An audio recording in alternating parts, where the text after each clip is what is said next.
Hey everyone, it is Wanda here again. How are you? I'm actually out of my tarot corner and I'm coming to you live right now on my front doorstep. How are you all today? I've been heavily posting today, not necessarily really catching up with posts, but I wanted to share something with you about my own journey at the moment. Where do you begin? Are you yourself suffering from depression? Or are you maybe, hi Erin, how are you darling? Or maybe you have a loved one who has depression. And for the last 12 months, I have been watching my husband, who has just been diagnosed with severe depression, when he lost his job, and me trying to catch up and be the sole supporter of us, and me struggling to start my business was not a good scenario for success. Hi Erin, hi Joni, hi Karen, welcome. I'm actually just talking about, I'm standing in the rubble right now. It's a bit like the card that we call, what's it called? It's called the Tower. And the Tower card actually crumbles to the ground.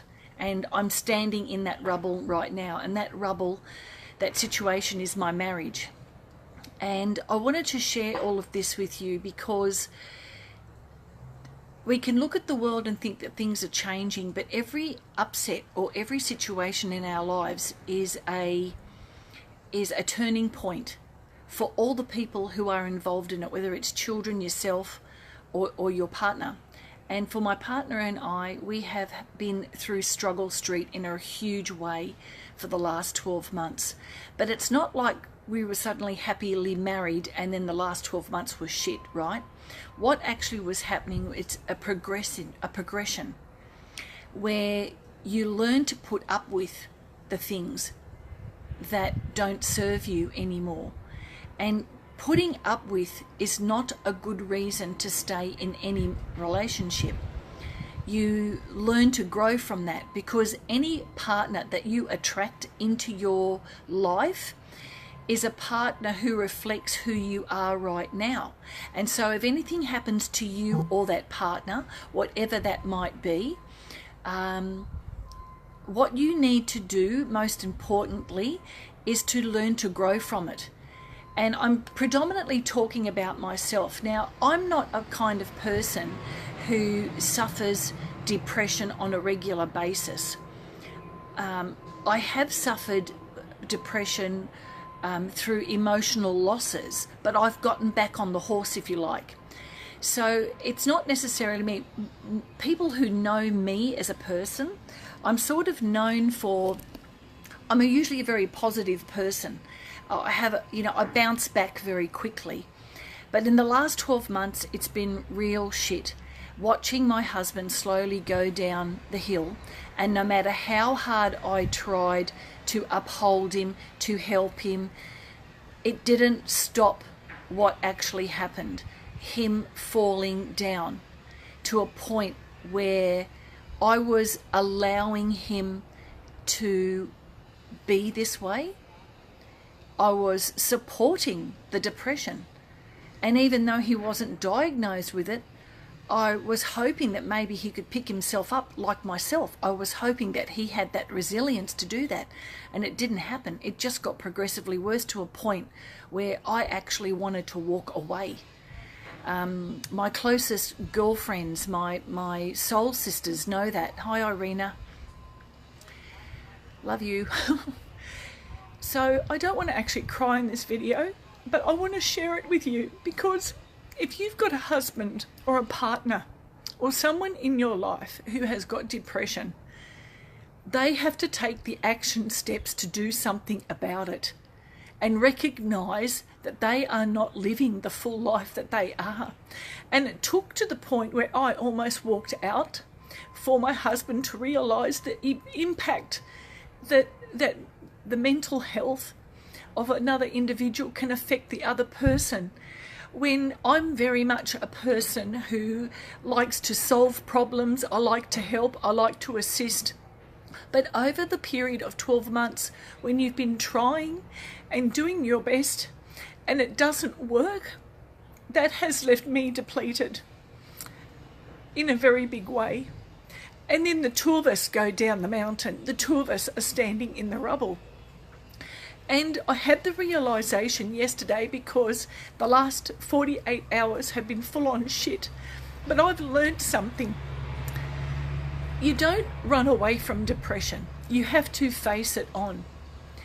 And for me as a partner, watching my partner fall down, completely fall down, I decided, even though I had threatened leaving, I'm going to learn from this. And I'm staying, not necessarily to support him, but to support myself. Because I can learn from this. You see, in my past, I always ran away from past relationships. I'm done and I'm gone. And so what has happened in my life, I've repeated these patterns. And so not to repeat it, to stop that cycle, I'm standing in my power because I love myself more. I must love myself more, because by loving myself more, I stand strong. And so with me deciding to love myself more and stay in the relationship with a communication between the two of us of what he is prepared to do to help himself, has given me leverage to help myself too, and to give us both a chance to realise the power that we have within ourselves to love ourselves, and to, well, not necessarily to support each other, but in an indirect way support each other through this journey, and really listen to what we both need. And my need is clarity, and I need peace, and I need support.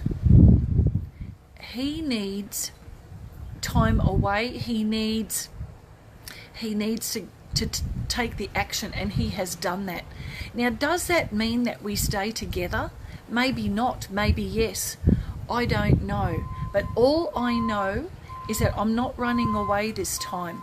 I'm staying here, not to know whether this relationship will work or not, but for myself, to learn from this situation for myself, and to gain my own inner strength from this, that I will know that I have done everything I possibly can. I know that already, but to also know that I empower myself by not running away this time and not threatening all the time. Does that make sense?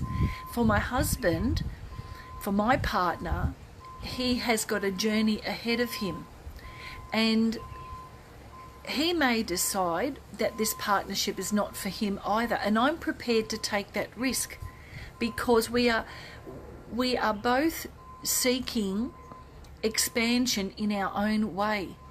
I want to grow my business. He doesn't know exactly what he wants right now, and we might need to move in different directions maybe in the future. But what I'm learning from this is to love myself a whole lot more, and to learn to set my boundaries where I will no longer allow this in my life as a relationship. Does that make sense? Because if I leave now, I'll just create the same thing, and I don't want to do that. So by sitting in it, by sitting in the rubble, and by almost like the Buddha in the rubble, I get to expand. I get to see where I'm at. I get to see the power of my own beauty and supporting a soul who is a good person deep down underneath, that maybe he can grow from this too. And then the two of us win. The two of us win in that. Now, I'm not saying for you for 1 minute, if you've got someone in your family who's suffering from a mental health issue, because there does come a point where you have to step away. If that is no longer what if you're sinking, or if the person is violent or they're narcissistic or whatever the case may be. But there's real power for yourself to stand in your own strength in the rubble, in the fallen down house, in the fallen down castle that you have built together, and rebuild together if that is what you both want, and that is what you both feel that you want to do into the next level. Because our whole lives will be working with others, and the greatest power is working with others to help resolve your own crap. And that I want that solved for myself. So that is my choice for staying in it. I hope that makes sense. But that's where I have been. I've hit the wall. Well, I hit the wall a few days ago. I thought I'd never felt so low in my whole life. But I also knew that I could grow by staying. And that's what I've decided to do. And that's what he has decided to do. And we're both just taking one day as it comes. And what I'm saying, why I'm sharing this, is because I want you to know that there is power, even if you believe that some relationships might not have hope, and they may not, but you grow in it. And that way you change yourself, and you know that within yourself, you know that you build a different level of strength and awareness in yourself. And having said that, there's also power in being on your own.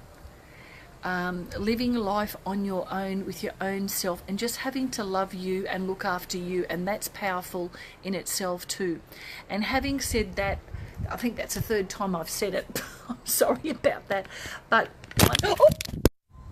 sorry about that. The whole thing fell off. So thank you for waiting.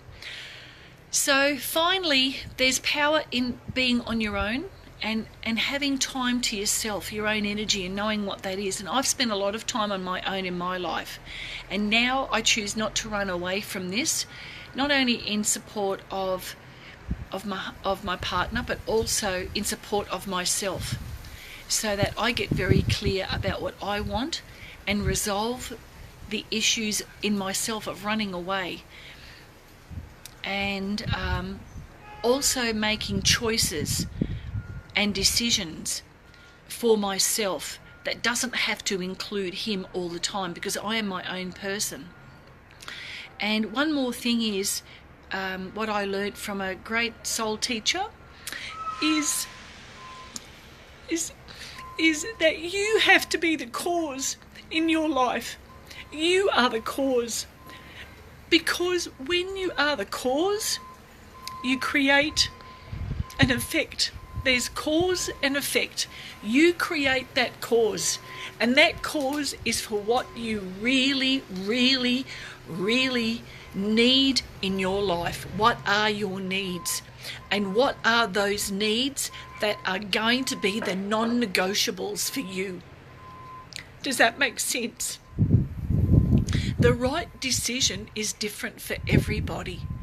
And even though I thought that maybe running away would be the best point, leaving, it won't be, because I'll only repeat that pattern. And I don't want to do that anymore. So I hope this has been helpful. Standing in the rubble is a big thing. Standing in the rubble and looking around at what has crumbled around you, what you thought was a relationship, is only the beginning of the castle that you will create for yourself. And that castle is abundance, it's wealth, it's greater love for yourself, it's taking that time that you need for you, and it's also taking the time for your partner to grow and expand, and then come to the realization together that, and to the understanding that I need to move in this direction, or you need to move in that direction, and accepting that. And that's what I'm doing. That's the biggest learning I'm giving in my life right now. I don't mean to cry, I'm so sorry, I'm such a sook. Anyway, it's all good. They say that every tear heals somebody in the world, so I think I've already just healed probably about 50 people. Okay, so I hope that you understand that. I hope that this broadcast makes sense, and I'll be sharing the journey, because we've just started this and already there is a shift for me. I'm only focusing on me, the shift on myself, and standing in that at every moment. The next step for me is helping you along the way where I can, because I think every moment of my life, good, bad or ugly, is important, and that I wish you well. I hope that this has been helpful for you. I hope that you understand and maybe start from the beginning, but standing in the rubble, standing in the war zone. Well, it's not a war zone anymore, it's just the rubble. It's the rubble of what we thought we had. We have an opportunity to rebuild or clear up the rubble, and then both walk away in opposite directions in happiness, and still the ability to still love, and that's to me the ultimate. So darlings, I love you, thank you, and I'm looking forward to some more times where I can share some wins, maybe also share some losses too, but that's what it's all about, isn't it? So my darlings, I'll see you again, and sorry that this I felt the phone fell out of my hand. Oh dear. But anyway, my darlings, I will see you. I don't know when I'll broadcast next. I'll broadcast to you next when I have some more stuff to share. But in the meantime, comment below. Thank you for your participation, and I love you. So until later, bye.